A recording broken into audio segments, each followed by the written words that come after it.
Alright, so I want to go through my indie books that I read. I had a weird week this week because I got all DC. I didn't get any Marvel this week, which is kind of weird because I'm reading a lot more Marvel now. But Marvel now, that's funny. Uh, but I got about 8 books I read. I didn't read Momentic or whatever it is, Mimetic or however you pronounce that. I didn't read that Mem book. Um, issue 2, and I didn't read Annihilator issue 3 uh, because I'm an issue behind on both of those. So, uh, anyway, uh, I read Trees number 7.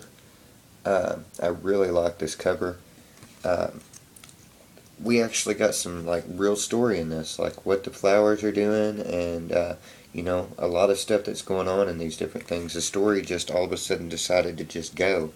Uh, I'd been thinking in this story that once we got to know these characters that, it was really going to pick up, that it was just a lot of story set up. And I really thought that in this story, and in the last issue too, I guess, it kind of moved forward a little bit. But in this story, in this issue in particular, it really started forward. Uh, there's some just really good stuff in this. I love Warren Ellis' story that he's telling here. Uh, Jason Howard's art is just top notch every issue. Really, really liking Trees. I'd said the other day that if I could only read one series, it might be Trees, even though, I don't know, I really like that series. Um, I read Rasputin number 2. Uh, I don't know, is this a subscription cover or something, or is that the regular cover? I don't think the image shows you what the variant covers are. But anyway, I read this Rasputin number 2. It was pretty good. Uh, I didn't think it was as good as the first issue, but I really liked the art in this a lot better.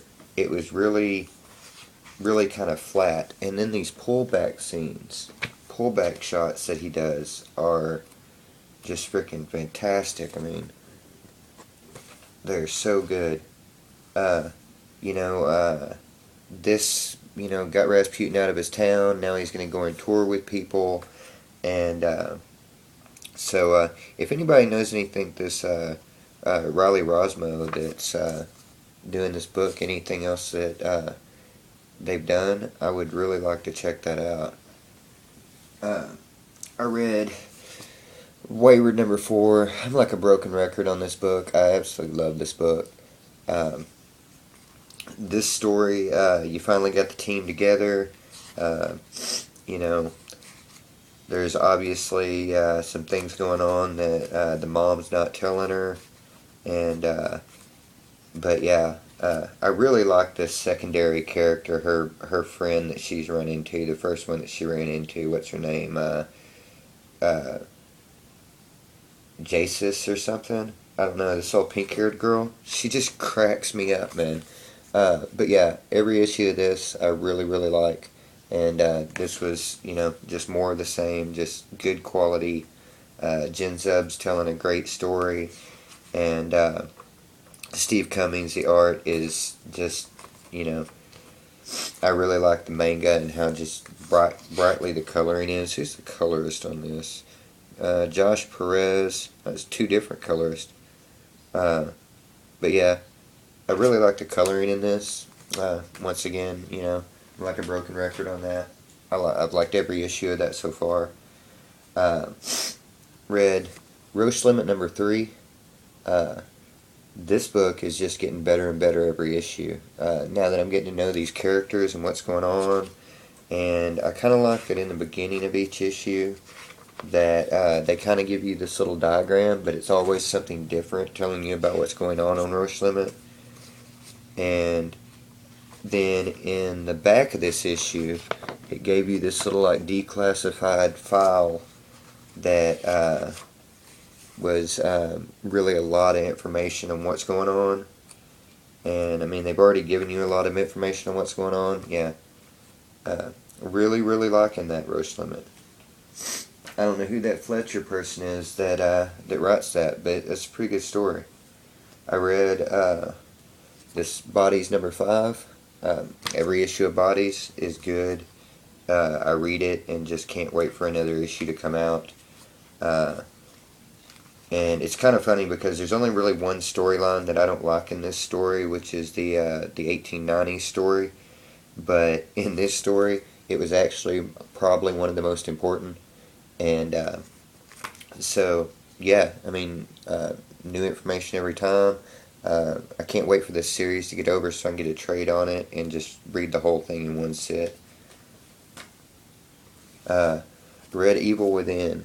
And anybody that likes horror stuff should be reading this book. This book is so freaking good. It is so scary. And just, I mean, the art in it is really good. And I don't know if video games is scary, but I would really like to play the video game if it is. Because, I mean, the freaking art on this is just, oh, it's freaking beastly, man.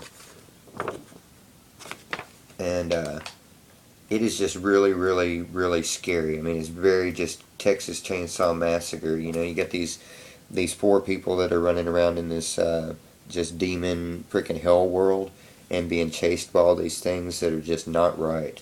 And yeah, that book is good. I think it's a limited series from Titan, but I just more and more, man, I'm liking video game books. I read issue 2 and 3 on Last Born from Black Mask.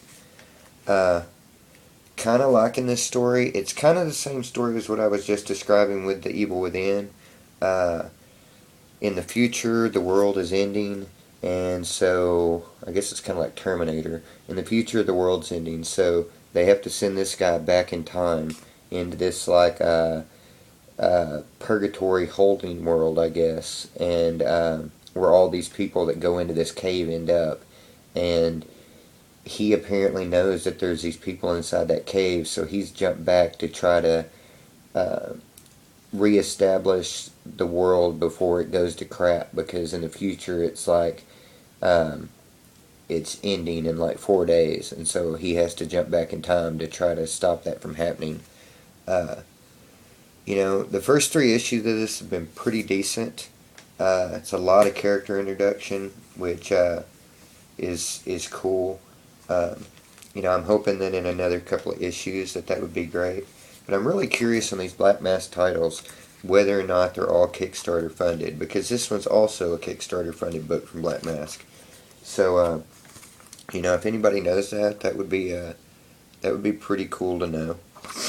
But anyway, that's the Independents I read. Like I said, there was a couple of things that I didn't read because like I got all of these American Legend books that I'm just going to read all at one time because it was a 5-issue weekly. So I'm just going to read that all in one sitting and see what's up with that. But anyway, that's about all I got to say about that.